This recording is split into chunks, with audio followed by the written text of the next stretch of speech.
does sound like a Ferrari, doesn't it? Another really big question is, this car, I'm not sure how many of you know, if you've seen the earlier videos you will know, this car was originally white.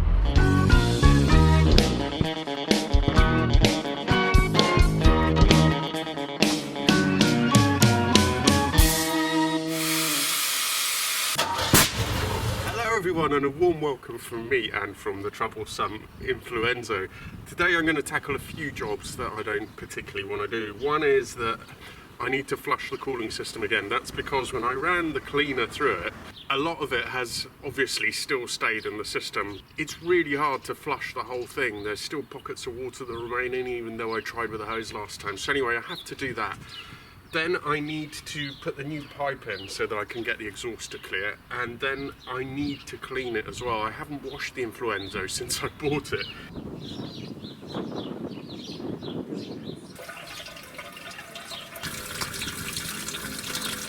I found with this, you really have to take it for a drive to breathe the rest of it. The rad is fine, it's bled, but at the thermostat, A, it has to open up before you can bleed it up there, and B, I just find that moving the car around is the only way to do it. It won't bleed otherwise, even on my steep driveway. And I also thought I'd try and put a little camera on the back and see if I could get the noise over to you guys a bit better.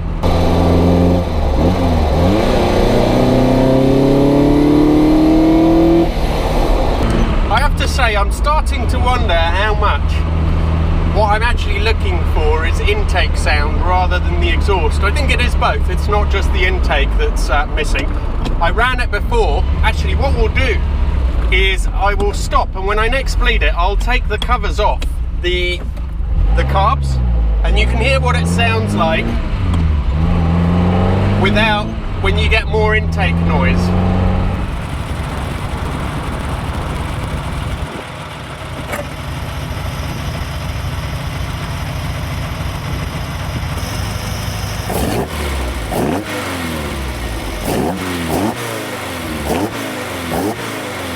I have taken the cover off.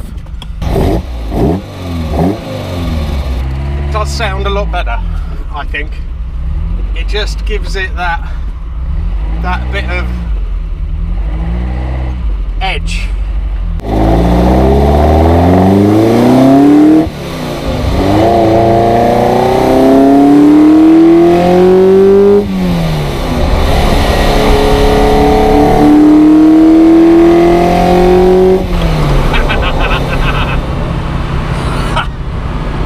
Sound like a Ferrari, doesn't it?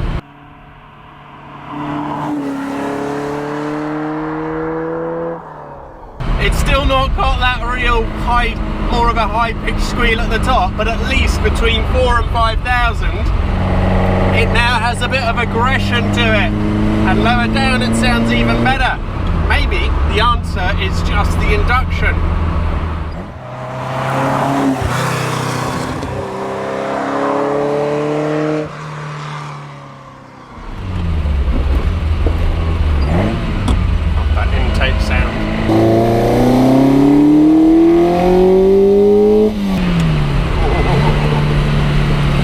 Sound nicer.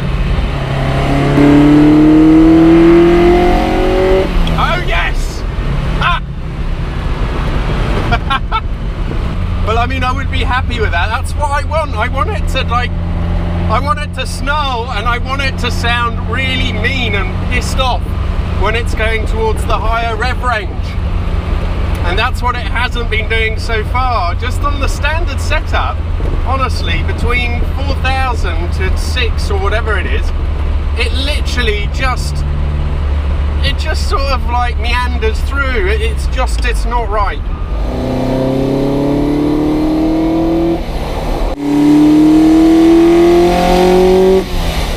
Alrighty, gonna sort out this exhaust gap, get rid of that, and then finally I can wash the car, which it desperately needs. I feel so guilty because of the state of it. But anyway, got to pop this on, see about changing the angle of the exhaust.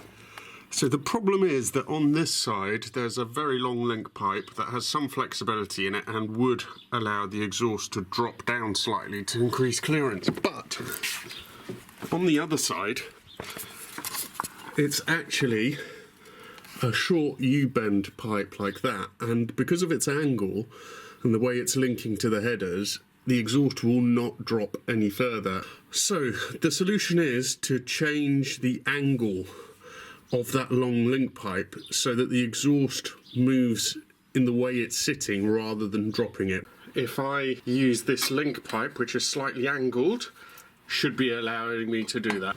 An hour and a half later, and I managed to get some clearance on that exhaust tip, so it's not quite as much as I would like, but it will do. It does sound a lot better without the airbox cover, but it's not really a long-term solution to run the InfluEnzo like that, so I've looked at a few possible avenues. One is you can get some gauze tops for the carbs themselves, but they are like £50 each, which is an unbelievable rip-off. So I've made some covers for the carb tops myself, and that will just stop anything of any large size, like a little pebble or anything like that, getting into the engine, but it's not something I want to do longer term. Every now and again, if you want to run it without the cover, that's fine, but that's all that I can do for now. While I was doing the work to move the silencer, I found the source of another oil leak I didn't know about, and weirdly, and probably this only applies to the InfluEnzo, I was actually pleased to find something wrong with it. And that's just because there is some oil still dripping at the bottom, and tackling this will help. And it's simply the banjo, it's the pipe going from the engine to the oil cooler. And I just saw out of the corner of my eye a bit of oil dropping down onto the engine as I was doing some work, and so that was pretty lucky. Unfortunately, it's not a case of just tightening up that bolt on the banjo or changing the crush washers. It's actually leaking where it's crimped to the pipe. Now that pipe from Ferrari itself is about £240.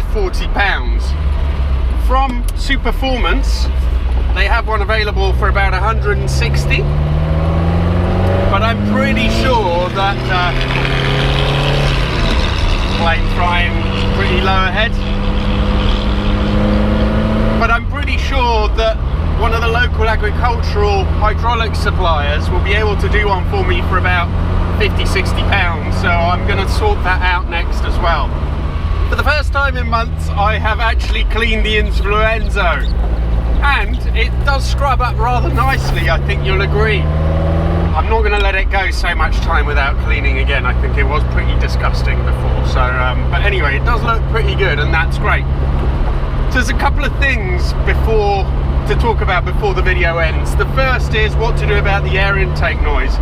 It does sound a lot better with the open intake, but that's not a great solution. Now, the Druid Les on his GT4 has a solution. He has essentially fabricated a bottom panel open at the sides so that you get the air intake noise. The downside of that is that it will grab in all the warm air from the engine bay, but then again, we don't really race these cars, and we're not going to thrash them, or certainly I'm not going to thrash this to the ends of its life. And even if it loses 5 horsepower, even 10 horsepower, am I really that bothered in return for getting some decent sound? So that is one thing that I'm going to look at. Obviously, the other thing is still the exhaust with Ryan, and that's something that's going to happen in a few weeks' time, I think. Another really big question is, this car, I'm not sure how many of you know, if you've seen the earlier videos you will know, this car was originally white. The paintwork looks quite shiny and quite good for a car of this, what I paid for it, but there is the odd little blister and stuff like that, and eventually it will probably need redoing. The question then is, do I go back to the original white colour, or do I stick with the red? In terms of the way it looks, I think there's just no competition. The red is just much nicer. To be quite honest, if I had to change colour, what I would prefer to do was have this in like a dark metallic blue, or some of the dark blues are what I love in this car. The black as well, but the dark blue is what I really like. Then again, that wouldn't make much sense really. Perhaps it'd be better to keep it red or go back to the white. I don't think I particularly like the way the 308's looking white though. I don't know about you guys. Please let me know what you think, because it is something that I might consider doing this winter. Then again, maybe a bit too early for that. I shouldn't say this, but I am becoming increasingly confident and comfortable in the InfluEnzo running and not breaking down. So I think I'm going to start to attempt some longer journeys. As I said that, the speedo was literally flickering on and off. It works sometimes and sometimes it doesn't. But I do have a bit more faith in it. I think, I would touch wood, but there's no wood here, that I have sort of gone through most of the main big issues that would stop the car from running. It's by no means perfect and it still needs a lot of things finessing and sorting out. But in terms of going from A to B, I think that I am comfortable enough to be doing a journey like maybe going up to see Ian Tyrrell pretty soon, which is going to be like 3 hours there, 3 hours back. That's how much faith I have in the lovely InfluEnzo. Thanks all very much for watching. Please do subscribe to the channel. Please do subscribe to my Instagram as well. See you for the next one.